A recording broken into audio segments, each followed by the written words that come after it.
ये याद रखो, जहां मसीह लोगों में चुगली निदा कपटियों जैसे प्रार्थना करना व्यर्थ है, वहां जीवों को फकना व्यर्थ है, कोई उपयोग नहीं होता। क्योंकि धर्मियों की प्रार्थना विश्वास की प्रार्थना तोती है, सारे बंधन धर्मियों जीभें स्वर्ग से उपहार है।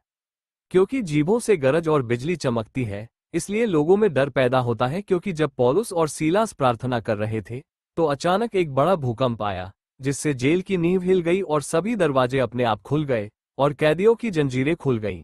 ये भी मेरा जीवन के आधार पर है।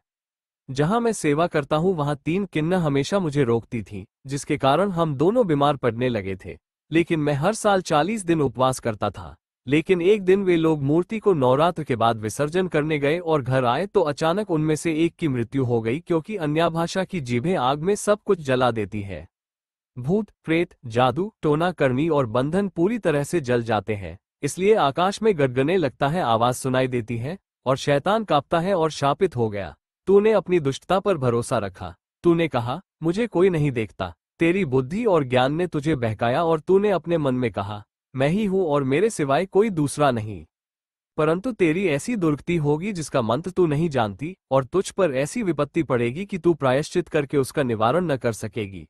अचानक विनाश तुझ पर आ पड़ेगा जिसका तुझे कुछ भी पता नहीं। अपने तंत्र मंत्र और बहुत से टोनहों को, जिनका तूने बाल्यावस्था ही से अभ्यास किया है, उपयोग में ला। संभव है तू उनसे लाभ उठा सके या उनके बल से स्थिर रह सके। तू तो युक्ति करते करते थक गई है। अब तेरे ज्योतिषी जो नक्षत्रों को ध्यान से देखते और नए नए चांद को देखकर होनहार बताते हैं, वे खड़े होकर तुझे उन बातों से बचाए जो तुझ पर घटेंगी। देख, वे भूसे के समान होकर आग से भस्म हो जाएंगे। वे अपने प्राणों को ज्वाला से न बचा सकेंगे। वो आग तापने के लिए नहीं, न ऐसी होगी जिसके सामने कोई बैठ सके।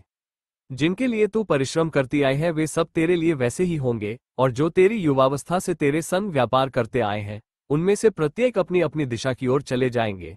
तेरा बचाने वाला कोई न रहेगा। अधिक जानकारी प्राप्त करें और हमारे चैनल को लाइक और सब्सक्राइब करें। धन्यवाद। बृहन मुंबई क्षेत्र प्रशासनिक रूप से सरकार के अधीन जिलों में बाइबल शिक्षा प्रदान करने के लिए मुझे हर वार्ड और हर विभाग में बाइबल शिक्षा सुसमाचार के प्रचारक, प्रेरित और पादरी शिक्षक के रूप में नियुक्त करने के लिए एक समझौता किया गया है। अधिक जानकारी के लिए संपर्क करें। मो 9699933054।